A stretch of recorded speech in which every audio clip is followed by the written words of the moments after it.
A good way to test it too, like even on your end, just take a one of your favorite pop songs that you listen to or whatever, and play it, and then play yours right next to it, and just kind of go back and forth, and that'll kind of give you a gauge of if your song is in that same range.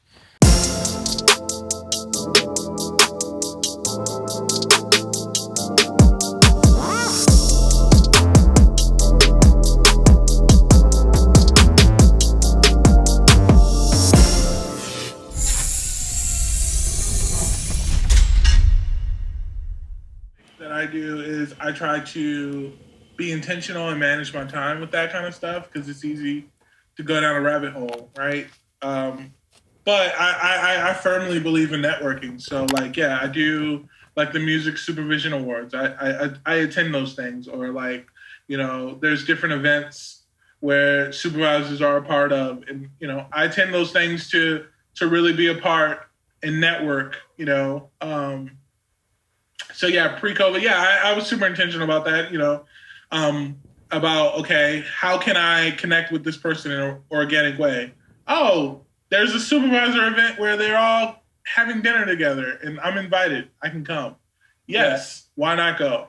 And so yeah, I pre-COVID, yeah, I was being super intentional. Like I said, I'm north of LA and Ventura, and so every week pre-COVID, obviously, every week I was intentional about going to LA, spending my day with meeting with supervisors and spending my day with meeting with different networks and companies and stuff like that to really build into those relationships. But I'm sure you have a lot of music submissions on a daily basis anyway, though, right? Yeah, definitely. As far as stuff that I receive, yeah, I do. And the funny thing is, it's crazy.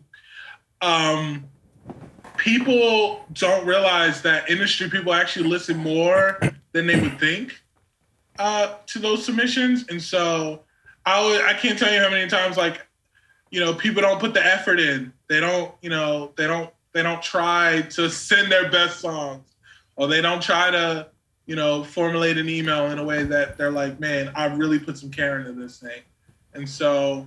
Yeah, I get it all the time, and I sift through the emails that don't stand up, and I listen to the ones that do. I really express the importance of having a solid hook, because it's easy to just have verses and verses, but you have to have a way to distinguish and make that hook pop to where it's like, when I'm listening to it, I shouldn't have to ask you, is this the hook? It should just be apparent, like, oh, this has to be the hook. You know what I mean? Because it pops out, it's full, it's repetitive, it's catchy, like all those things that John said. Like, it has to be hooky. You know what I mean? So, yeah, hooks are huge.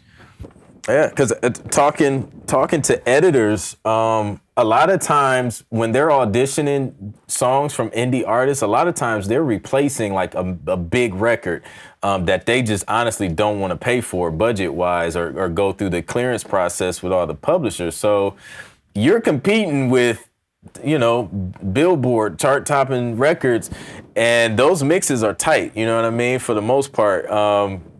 So you want your quality to be there. Again, you don't have to have literally like Grammy Award winning mixers mixing your records, but you want your volume to be there. You want it to be mastered. You want it to sound clean. Your drums hitting the way they should, vocals standing out. All those things that make a polished record polished is super important. A good way to test it too, like even on your end, just take a one of your favorite pop songs that you listen to or whatever, and play it, and then play yours right next to it, and just kind of go back and forth, and that'll kind of give you a gauge of if your song is in that same range.